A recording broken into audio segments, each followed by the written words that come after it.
CDNG's noise levels for underexposed images are higher than I expected, even at ISO 100. We've got CDNG from Sigma FP, which we've underexposed and overexposed as much as possible in the ISO range 100 to 25,600. You're going to see all of this footage, plus an exposure compensated version of everything, along with what maximum shadow recovery looks like for the most underexposed images. Then we're going to analyze everything. We've got clipping point, a big chunk of extra tests on noise levels and color shift. And we're going to finish off with an overall conclusion that answers the question: what is the best exposure range for each ISO in CDNG? Let's go!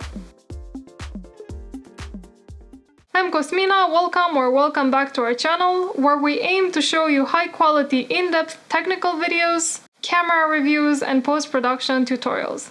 First of all, I'm really sorry this clip took so long to release. Summer is the busiest time in terms of work, but also, 1. I had to shoot another batch of tests for underexposed clips, which is not great since it introduces an extra bit of error in our analysis.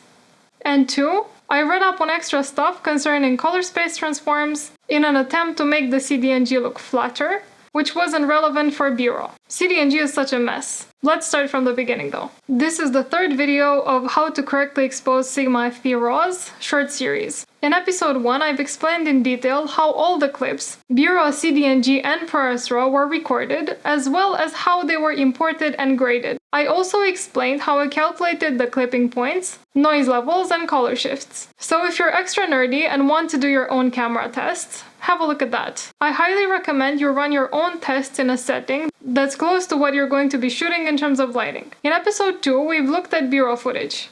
I'm really surprised at how clean the image looks when you underexpose at lower ISOs and when you underexpose at high ISOs. I can say that I was really impressed by the BRAW image quality from the 12G Blackmagic Video Assist. Enough on the Blackmagic though, I'll do a 5th video of the series where I compare CDNG, BRAW, and ProRes RAW and tell you guys if it's worth buying an external recorder for the FP. The 4th video will obviously be about ProRes RAW footage.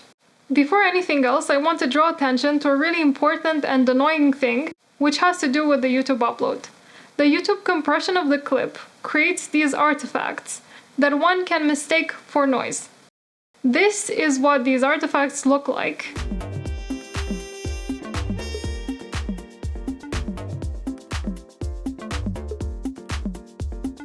And this is noise.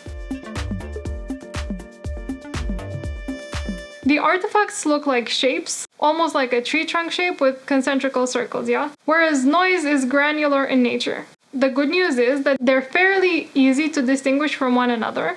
The bad news is that the artifacts can mask the noise if they're superimposed on it. I exported the last few clips on the YouTube channel in MP4 for Apple devices from Final Cut, but this time I've exported it in Apple ProRes 422, so hopefully these artifacts will have diminished at least a bit. I've included a folder where you can find CDNG, BRAW, and ProRes RAW original files from Sigma FP, ISO 400. Maybe if you download those and then check them side by side with the corresponding clips from this video, it can help you distinguish between what noise is and what a compression artifact is. I've also added some screenshots of examples of shots with noise and compression artifacts. Coming back to this video.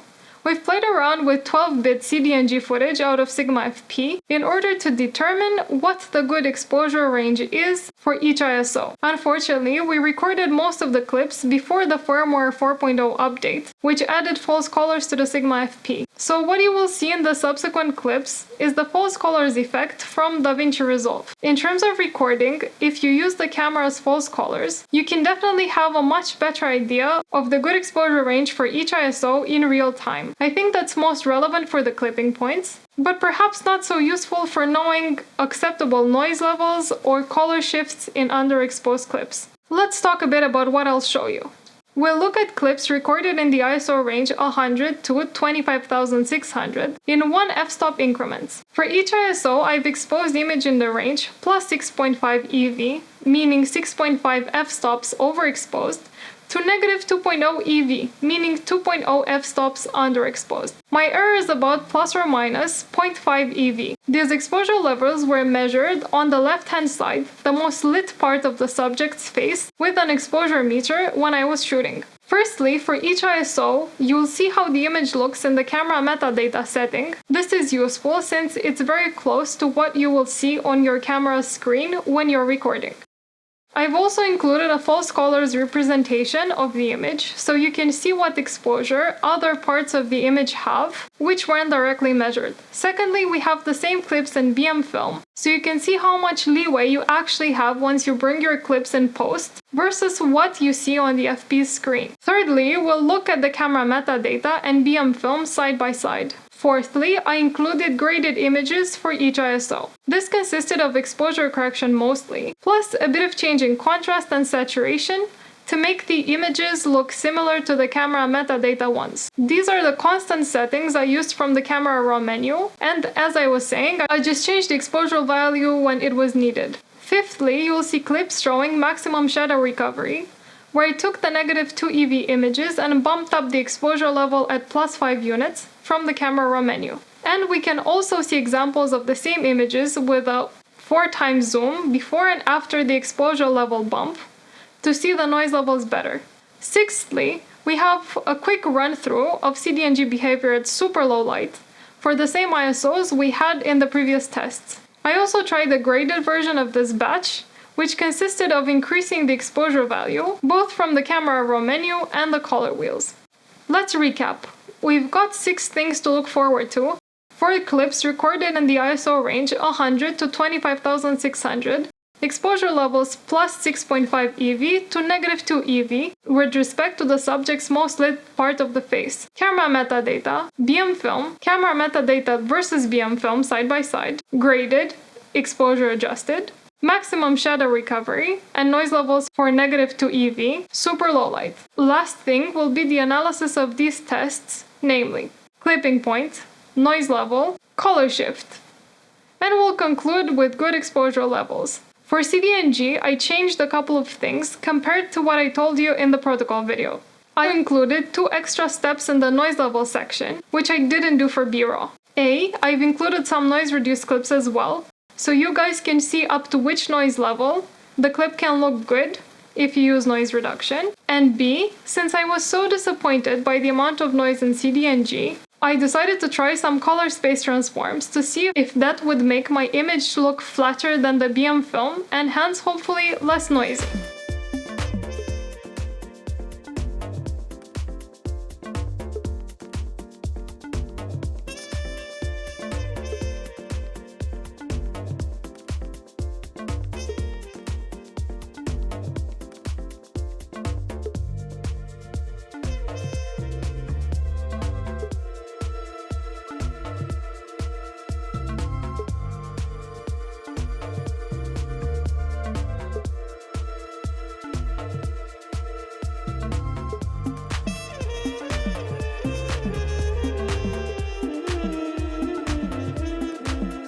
As in the BRAW case, when we switch to BM film from camera metadata, the false colors effect doesn't recognize the clipping correctly. Same thing is true for plus 5.5, plus 4.5, and plus 3.5, which are all clipped.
Noise levels aren't bad for EV -1 and -2, but there's definitely noise. I wasn't too happy about that.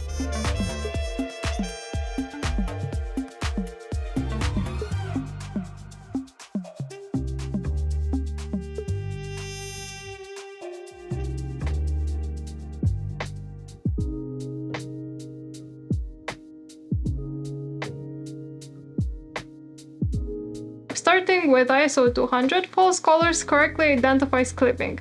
Beats me why it fails for ISO 100.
EV -1, -2, more noise here, I'm even less happy.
Lots of noise starting with underexposure for ISO 400. It's all downhill from here, folks. Also, there's a slight color shift for -2 EV.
There's a pretty obvious noise starting with 0 EV, slight color shift at -1 EV, and significant color shift at -2 EV.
slight color shifts starting with 0 EV as well, then significant shifts for -1 and -2 EV. Noise levels are worse than previous ISOs.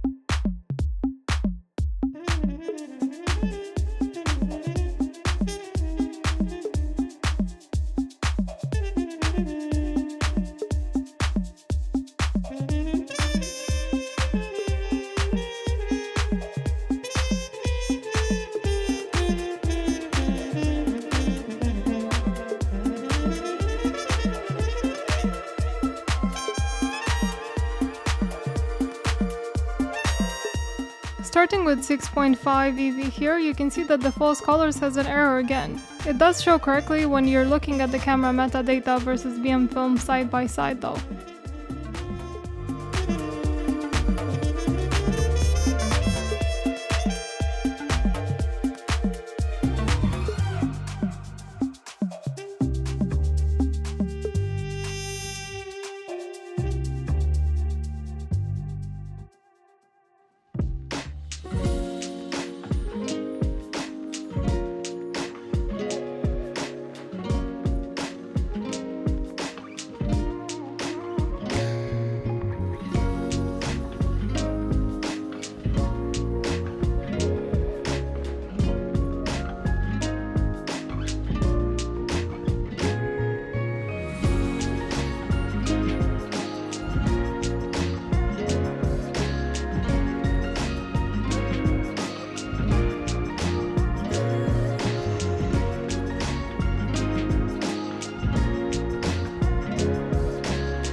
Only slight color shift for -2 EV, noise levels look better than both ISO 800 and 1600. Well done, native ISO number 2.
significant noise level starting with +1 EV, maybe even a bit before. Slight color shift for -1 EV, significant for -2 EV.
It's alright at +3 EV, and that's pretty impressive.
This one is still alright at +3 EV, also pretty impressive.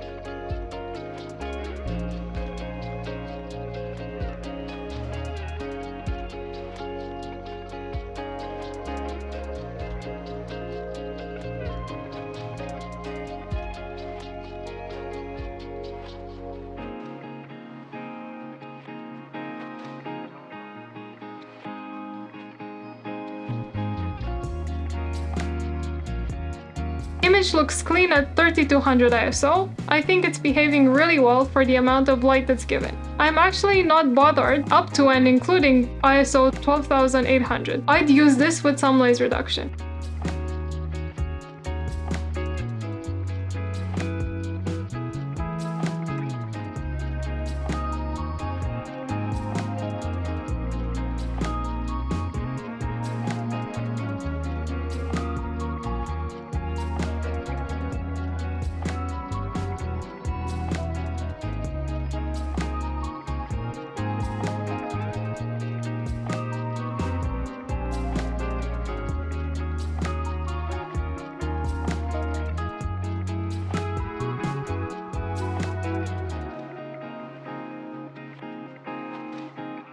Let's put up the official dynamic range chart from Sigma FP. I put the link of the original paper where I got this from in the description below.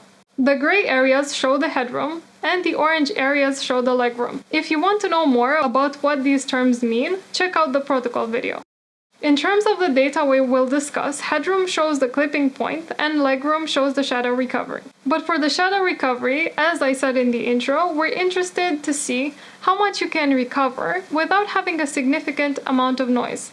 I'll be showing some tables and graphs soon if you want to play around with the raw data. I've put the Excel file in a folder whose link you can find in the description below. Clipping is pretty straightforward. If you can recover details from your subject in the highlights area, once you adjust the exposure, the image isn't clipped. If you can't, then it is. Here's the data table with the raw data. Here are the graphs of this data if you're a more visual person. Plus they're colorful and everything.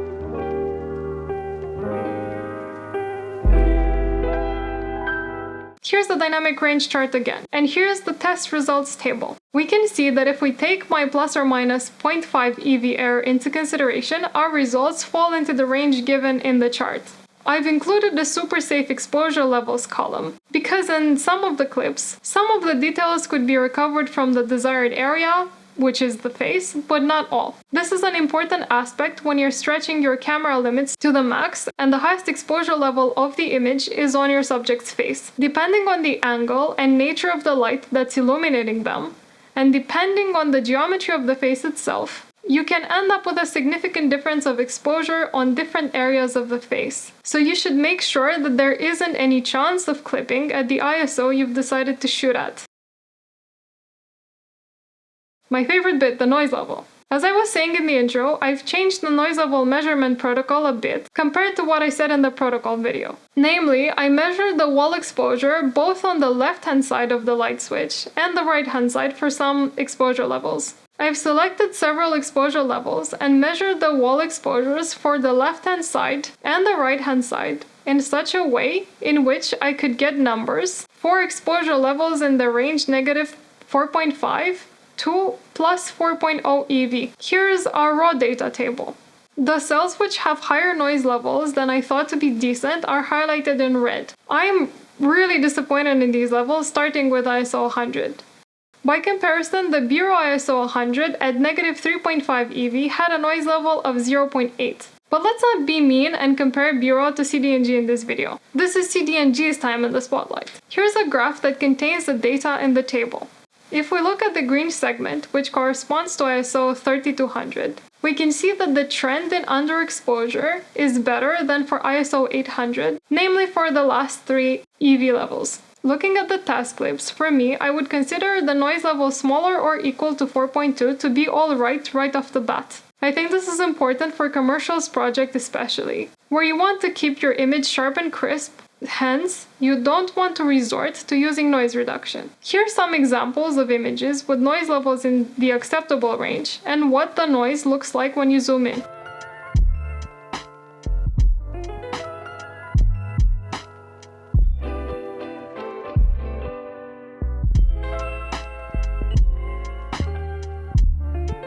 I would would also like to draw attention to the noise appearance. In these examples, you can see that there is no colored noise, which is really good. A couple of people were commenting on the previous video, saying that they incorporated Sigma FP's noise into the final look of their clips. I think it would be great in a horror or post-apocalyptic film, for example. I like the fine grain. In this amount, the colors aren't affected either, so it totally works. However, watch out for higher amounts of noise. In this example, we can see colored noise, and I can distinguish reddish, greenish, and bluish pixels, or rather patches of pixels. This impacts your image quality and is harder to diminish with noise reduction. What if your project isn't so pretentious and you're okay with using some noise reduction? Here are some clips I added noise reduction on. I used the least amount of noise reduction as possible that would produce decent results, so I don't sacrifice too much of my image's sharpness. This example doesn't look too bad, so I'd be confident to say that if you're willing to add noise reduction to your image, you can go up to noise levels around 11. I think I would add a sharpening mask to my subject after that node. Moving higher up the noise scale, the next example is noise level equal to 19.3. The noise reduced image looks really pasty, my subject isn't sharp at all anymore, and the noisy areas still look pretty bad. You can still distinguish colored blotches pretty easily. Yep, I'd say noise level around 11 is the highest you can get and still get a good looking image after using the noise reduction. Here's the exposure range you can use for each ISO for this condition to be satisfied.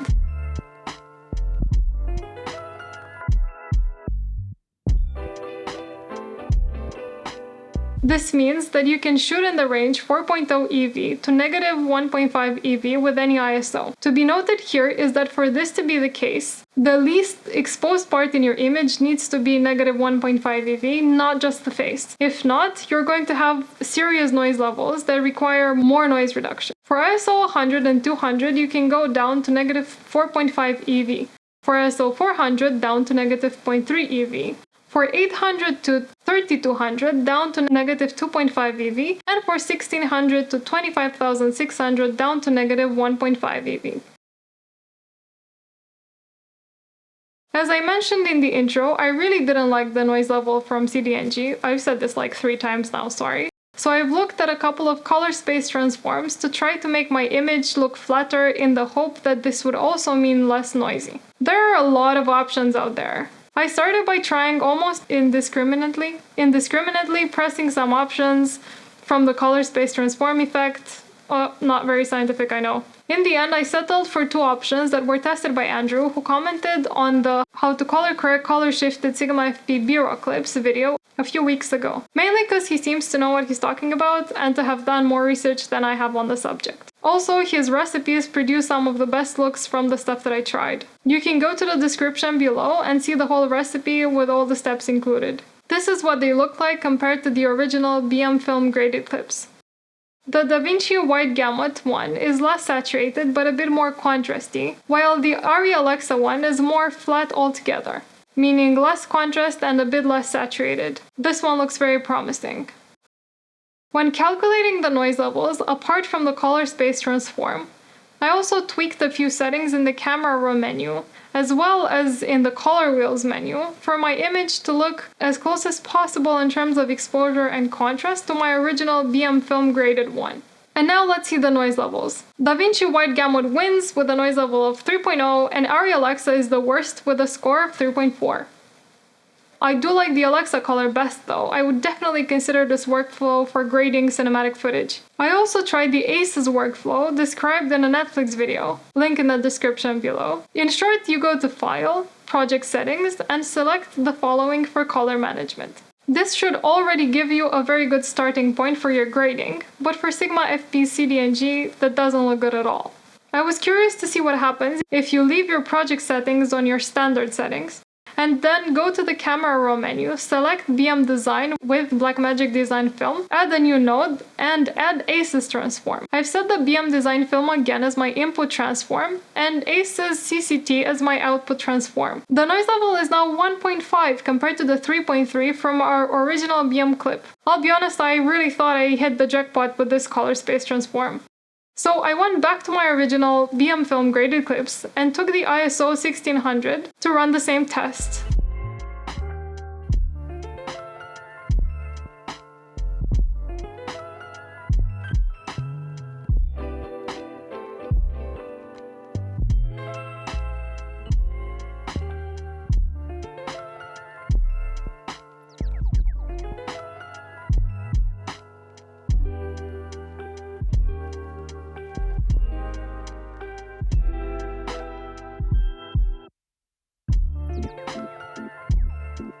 Here is what they look like with ACE's color space transform. Right off the bat, I can say I'm not really excited about the color. It has a bit of a yellow-greenish tint that's most visible in the browns.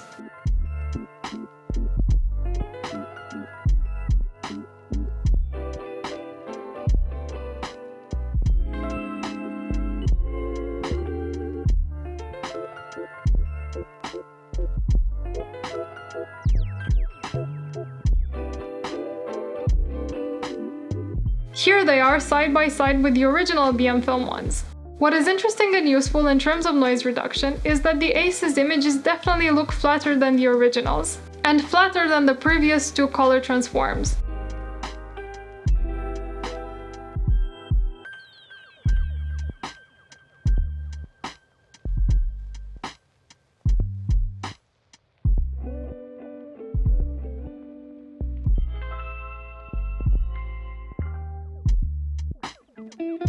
These are the BM film and ACES clips with no other modifications. Is this enough to make a significant difference in noise levels for each EV? Let's see. This is an interesting trend. For the first bit of the graph, the underexposed values, ACES has a higher noise level than BM film, but for 0.0 EV and plus 1.5 EV, ACES has a lower noise. For plus 2.0 to plus 4.0, I'm not too fussed about the noise level difference since the noise amount is very small anyway in both clips. So in the end, is it worth trying to make your CDNG image flatter by using color space transforms to reduce the noise levels? Based on the 3 examples I showed you before, I don't think so. Personally, I'd still use BM film as my base for my everyday color grading, as in the grading I would apply to most of my work projects. I think that the difference in noise level between ACES and BM film is dependent maybe on the lighting contrast in the scene, and the results would probably fluctuate in different settings. So I wouldn't entrust this grading workflow to diminish my noise levels in general. The bottom line is, no matter what I tried to do to fool DaVinci into interpreting the CDNG as something log-like, I couldn't achieve comparable results to the BRAW captured in the 12G video assist. As far as I understood up till now, the 12G fools the signal from the Sigma FP into acting like a BRAW from Blackmagic Pocket 6K with the film picture profile, which is Blackmagic's version of log, i.e. the flattest picture profile with the most dynamic range that you can get. In the same way, if you shoot ProRes RAW out of a Sony, your Ninja shows the color gamut to be S-Gamut3 with S-Log3 or S-Gamut3 Cine with S-Log3. Sigma FP doesn't actually have a flat. I think Gerald Undone and Philip Bloom both complained about it. Lo and behold, this is where it hurts the most from my point of view, the noise levels. Here's our color shift data.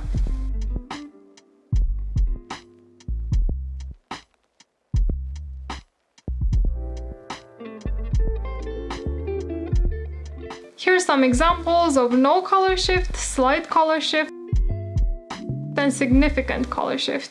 Honestly, the shifts are much smaller than what we got for BRAW and are fairly easy to correct. I think the bigger problem here are the large amount of noise associated with the color shifted clips. For the color correction, I put my non-color shifted clip as a standard on the left-hand side of the viewer and the color shifted clip on the right-hand side. I used the color warper and color wheels to the correction for both my color shifted clips.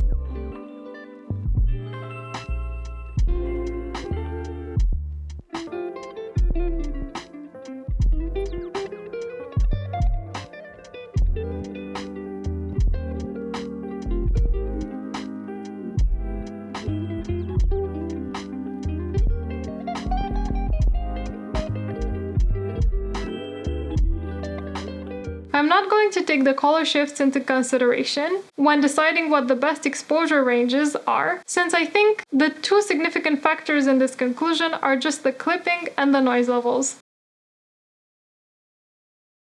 Good exposure levels. Finally, we're here. Here are the good exposure levels for each ISO, considering the maximum amount of acceptable noise levels to be 4.2. I've decided to stick to the images that don't necessarily require noise reduction, since I think this is what one should aim for in commercial projects. That's it for today. I hope you find this useful. If you speak Russian, watch out for Ilya's live stream in the future. He's already covered the Sigma FP BRAW video. Like, share, subscribe, comment, and stick around for the next one, BRAW.